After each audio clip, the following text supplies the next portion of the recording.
Esselamu Aleyküm sayın seyirciler, tekrar hoş geldiniz.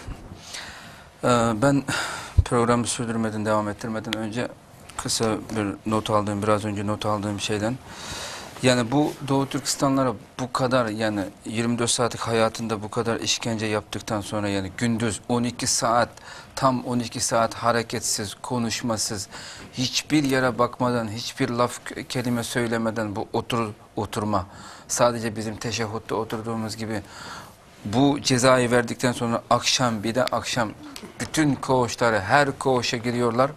Polislerle beraber girip tekrar hepsini ayağa kaldırıp sorguluyorlarmış. Ve bugün suç yapan, yanlış yapan, bizim şeyimize uymayan var mı diye. Yani her koğuştan bir iki tane çıktığında bunların hepsini tek tek alıp dışarıya çıkarıyorlarmış. Ve onları hepsini anadan doğma halde bütün giysileri hepsini çıkartıp anadan doğma o gecede soğuk olsun, kar olsun, ne olsa olsun o gecede, yani o büyük hapishanenin o şeyi çıkartıp orada, yani anadan doğma hale getirdikten sonra bunların, yani o Müslümanlara mazhara ederek bunların enerjisi kalmamış, bunlara biz enerji verelim diye elektrikli, yani 2-3 saate kadar devam eden elektrikli, onlar o polisler gülerek orada mazhar ederek şimdi elektrikli işkence yapıyorlarmış. Çok ağır işkence yapıyorlarmış. Hocamız da kendisi hayatından bir defa o Çinlerin, zaten Çin bütün o 58 madde var. Onların ezberlemesi gereken, her sabah akşam onu sesli olarak dillendirmesi gereken, hepsi Çince yazılan şeyler, ama Müslüman olsun, Çince bilsin bilmesin hepsini ezberlemek zorunda. Hocamız kendi hayatında başından geçiren bir olayı anlattı. Yani bunu anlatırken dedi ki, bir gün ben o 58 maddeyi yazıp ezberliyordum. Onun bir sonunda onu yazdığım kağıtta bir madde, içindeki bir maddenin en son harfini, zaten Çince bilmediği için Uygur Türkçesinde yazıyor ama Çince okuyor onu. Çince olan şeyleri o kendi okuyabilmesi için, bizim sanki o Arapça bilmeyenler için o Bismillahirrahmanirrahim Türkçe yazdığımız gibi o Çince olan şeyleri Uygur Türkçesinde yazıyor. Hocamız diyor, son bir nun harfi, ne harfi eksik kalmış. Yanındaki adamdan zaten hiçbir şekilde izinsiz, yani bir şey yapamıyor, zaten bir kelime bile konuşamıyor. Suçlunun yanındaki adamdan sormuş ki, kalemini ver, ben bir nun harfine, bir ne harfini unutmuşum, onu yazmak için kalem sormuş. Bakın, o kalem sormuş, o sorulan, yani yanındaki adam direkt hocamızı yakalayıp direkt, yani o polise ihbar etmiş. Bu adam Kur'an okudu diye, bakın. Kur'an okudu diye ihbar etmiş.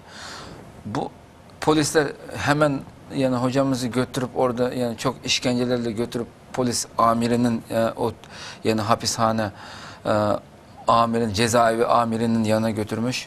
Orada, yani hocamız, ben Kur'an okumadım, ben sadece kalem sordum, bu sizin bu verdiğiniz bu 58 maddeli bu şeyi, yani ezberlemek için burada bir ne harfini unutmuşum, bunu yazmak için sormuştum deyince o suçluyu çağırmış yanına, bu böyle söyledi diye. Sonra demiş ki, sen nun diye telaffuz ettin diye. Bizim lügatimizde, yani bizim dilimizde nun diye telaffuz edilmiyor. Ne diye telaffuz edecektin? Nunsa, Kur'an-ı Kerim'de biz Arapça okuduğumuzda elif, be, te, se, cim, ha, bunun nun diye telaffuz ediliyor ya Arapça.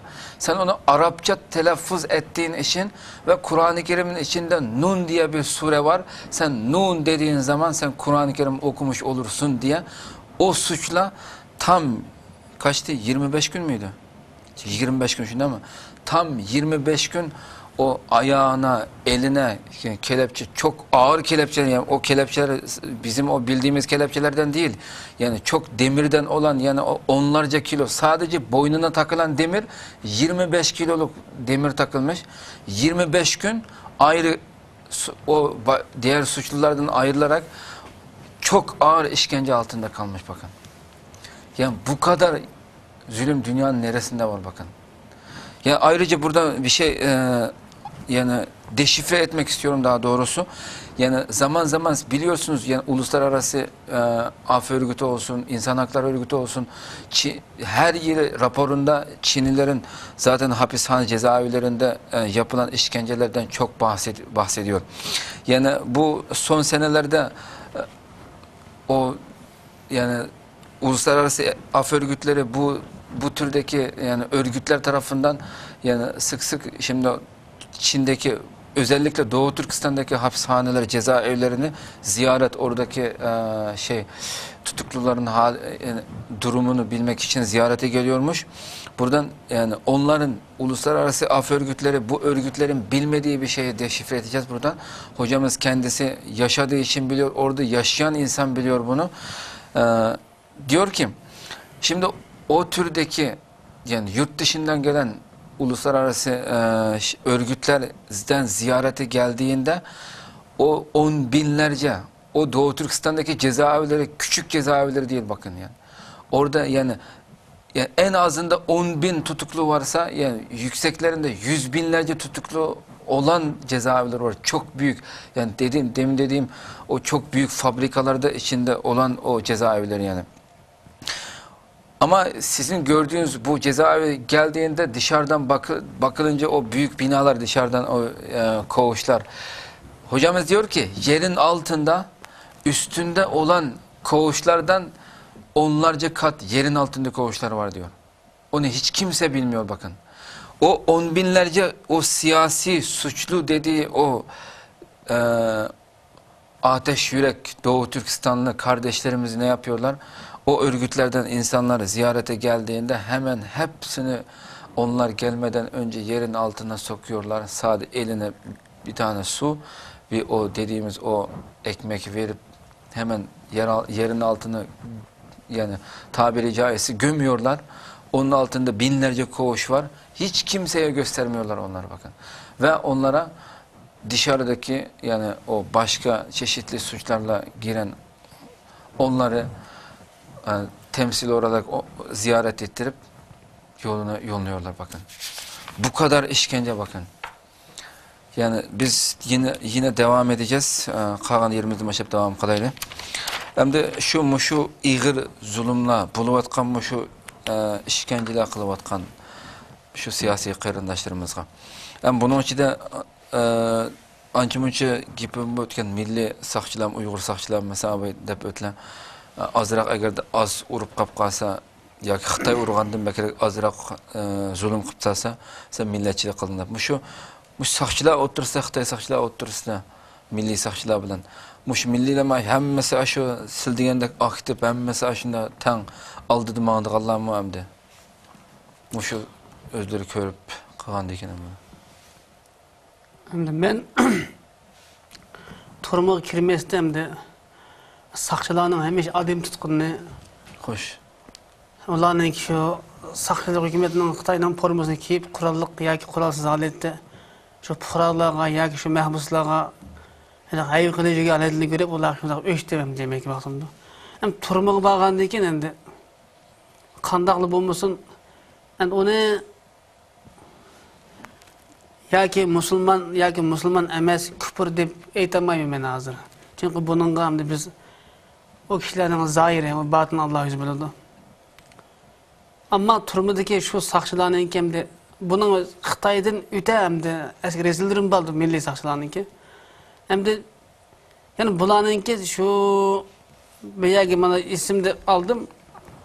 Bu hazır mı şu 1989 yılı Barın Cihadı'dan yani bizim Türkistan'daki Kaşgar vilayetindeki Akton Ayşe'de Zeydin Yusuf deydiğen Abdülhakim Mahsumacım ustazımızın talıplarından boğan bir kişi şu 89 kurallık halette özü ma'lum bir qeyrindaşlarımızın teşkil edip hükümetine karşı bir isyan yani bir cihad hareket edip bağan şu çağda 11 edim 20 neçe edim tutulup 9'ımı bastırılıp buladın diyeyim o şu 11 edim hayat berip diken turmağa. Şu hazır kışbay şu ben 12 yıl biliyattım. 10 yılda biliyattım. Demek ki şu 89 yıldan tatıp ta bugünkü kadar mana hazır 26 neçe yıl oldu? 26 yıl olamdı. 26 yılını yakış oldu tek hazırlıkçı muddessiz. Turumdan kaçan çıkışını bilmeydi. Ondan keyin şu Gulcu vakası ma Örümçedeki 5. iyul vakası qatarlıq bu vakadan keyin mi? Yani neçe 10 minglagan adam tutuqlıq tulus muddessiz. Muddessiz degenimiz kaçan çıkıp ketişini bilmeydigan. Ya icra ölüm hüküm kılganlarını sırtlam icra kılıp bastırıp onu yok kılıp etip anlığı 2 yıl kechiktirish kesimi yoki muddessiz kesimi, muddetli kesimi deb 3 xil kesimdi. 2 yıl kechiktirish kesimidagilar faqatla şu azroq xatolaşıp qalsa, azroq qarshilashib qalsa etib bastırib o'tish. Faqat bu endi şu 5-6 yilgacha bir adam tillasamish turib, o'simish turib, bir adam alaymay nemiz nima qilib yashaydi. Agar şu bir kichikkin qarshilik bildirib qoldi, bulan bastırib o'tadi endi. Hiliqi kechiktirib ijro qilish degan maslahatga mahbuslar. Undan keyin hiliqi muddetsizliklar bu endi faqat muddessiz kesadi, uning yil soni yo'q. Faqat ular demek şu 89 yıl barin cihadida qo'liga tushgan mahbuslar hozirgi Xitoyning qo'lida 26 yildan beri hozir yadida hozir shularda İbrahim Ahmet Nur Sadir yani Cemal Mehmet deydigan qarindoshlarimiz hozir şu İbrahim Ahmet degeni 18 yaşı tutulib ekan, nima? Nur Sadir degeni hozir şu 40 necha yillar kirib ketdi, ash bola hozirgacha taxi shu muddessiz yotadi, qachon chiqishini bilmaydi. Bularninki faqat 97-yilda men bayadan yuqorida e'lon degan qattiq boshqarish bu siyosatda 97-yilda G'ulji Plural voqeasidan keyin endi bo'laqa shu chaqda Jo'rungji deydigan bir Xitoyning davlatiniki zo'nglaylik vazifasini o'tadi. Shu davlat vakili bo'lgandan beri shu bizning G'ulji voqeasiga sababli endi Turkiston turmalardagi butun Uyg'ur Müslüman mahbuslarga yani şu kadar egir siyasetini yürgüsüyor, ferman düşüyor dedi ben daha bir anladım. 97 yılda tabi bugün genç abiyat mensil degende ki 20 saat turmuş aynen devam etmekte.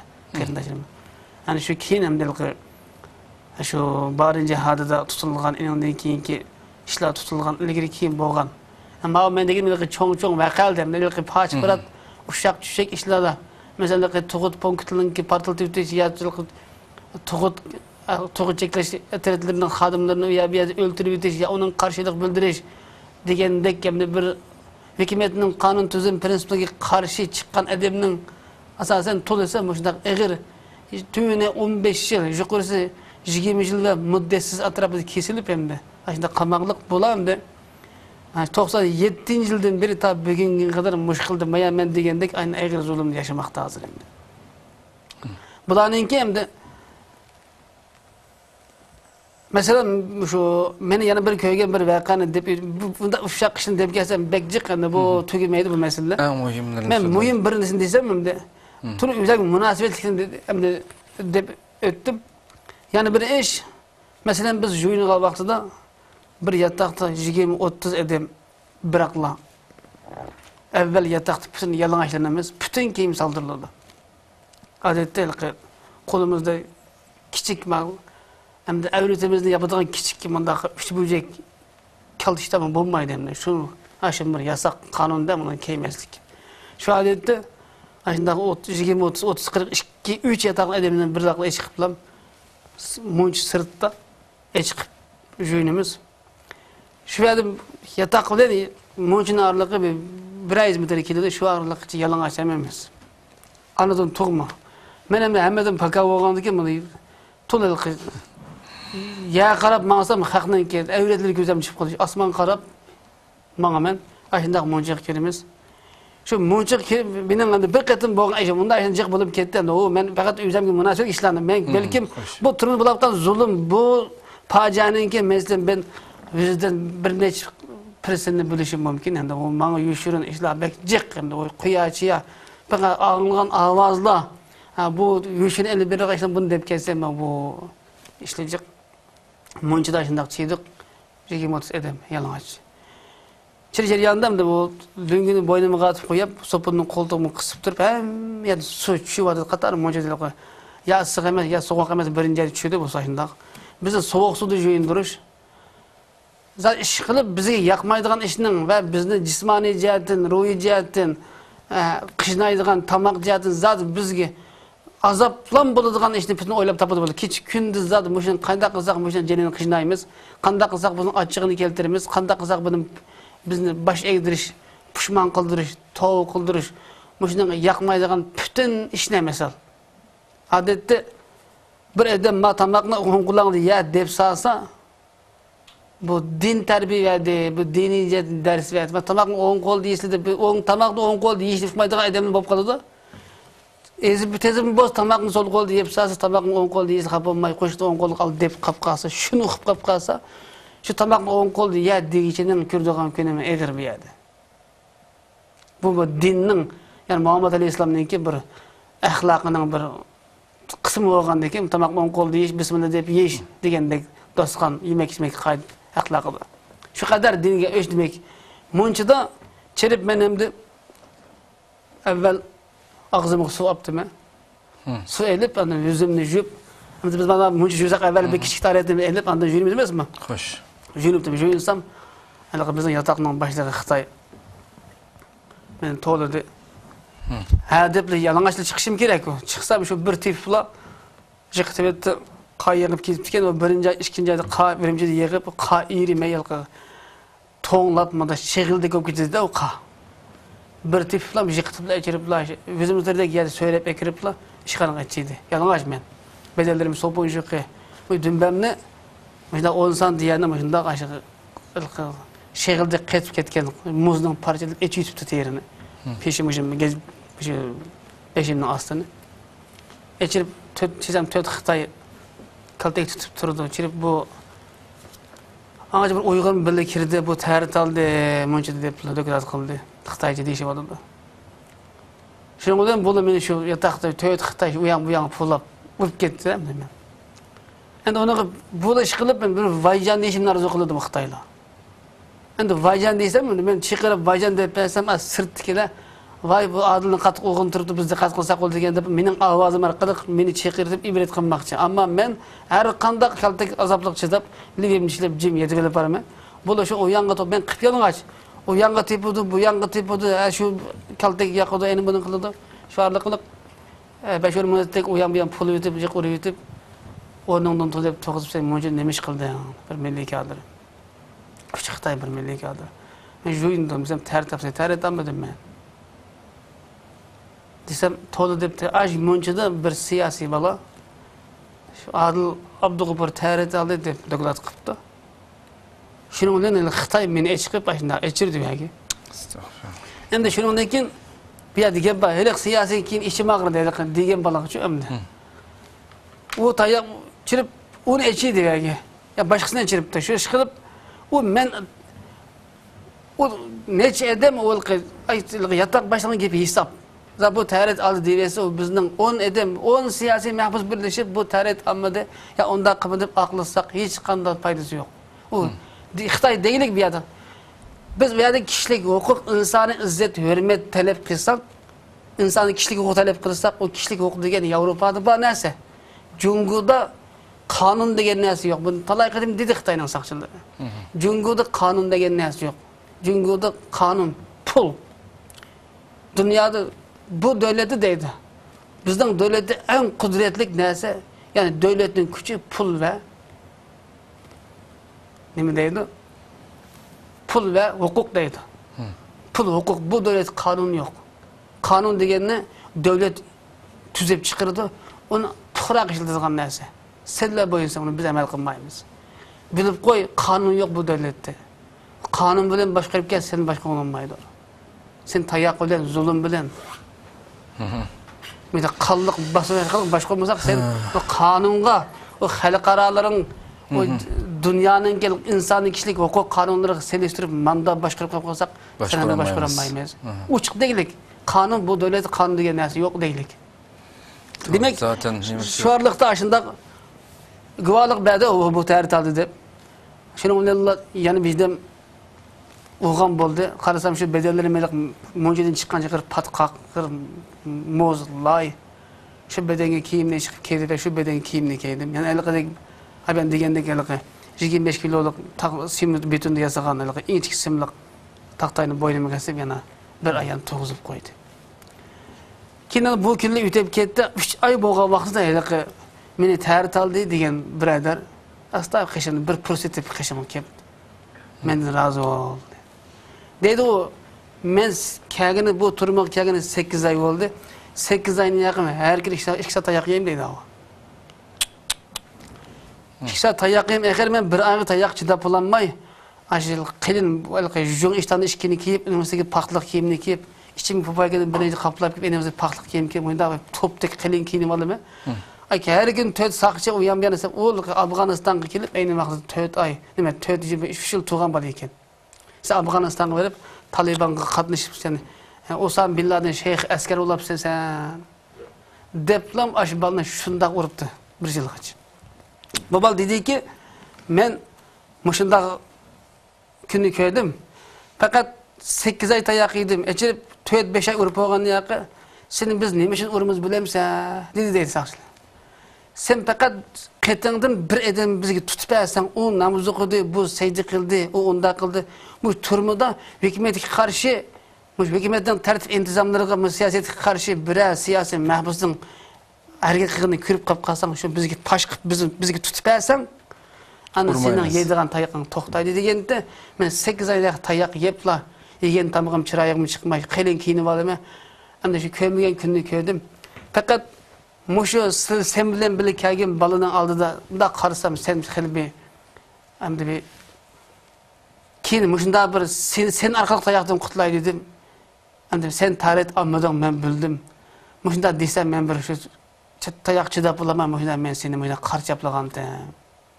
Men razı ol dedi. Ana şunu qilib men bu baldı. Ana boldu men senden ötende men razı olup ketdim boldu hech chiqib. Sen men sebli tayaqdan qutulgan bolsang peki yaxshi. dedim, demek onu turumda çıkan yapmadan onların cık izleştim. O bir yaşıyor, biz Qashqar'dan yakın bir yerde. Mişayda onda olsa, Mişay to'xtaydi çünkü vaktimiz tugab qoldi. Bo'ladi. İnşallah biz yana kelar qatımda yana davomlashtiramiz. Qadrli qarindoshlar, programmamizning vaqti sababi bilan davomlashtirmay qoldik. İnşallah yana shu kelar qatimga va bundan keyingi bir qancha qatimliq, hatto bir qancha 10 qatimliq davomlashi mumkin programmalar. Çünkü hakikaten sözleşidigan, bahs qilishimiz kerak bo'lgan mavzular nihoyat ko'p. İnşallah kelar qatim shu milliy saqchilar bilan Xitoy saqchilarining o'rtasidagi farqni va bu to'g'risida kerak to'xtalamiz inşallah. Allah ömür berse kelar qatim ko'rishgacha aman bo'lg'aysizlar.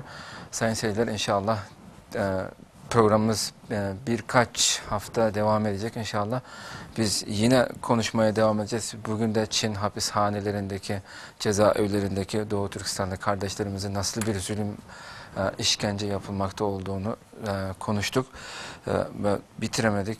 Devam edeceğiz inşallah. Allah ömür verirse önümüzdeki haftada görüşmeye denk sizleri Cenab-ı Allah'a emanet ediyoruz. Esselamu Aleyküm ve Rahmetullahi Teala ve Berekatuhu.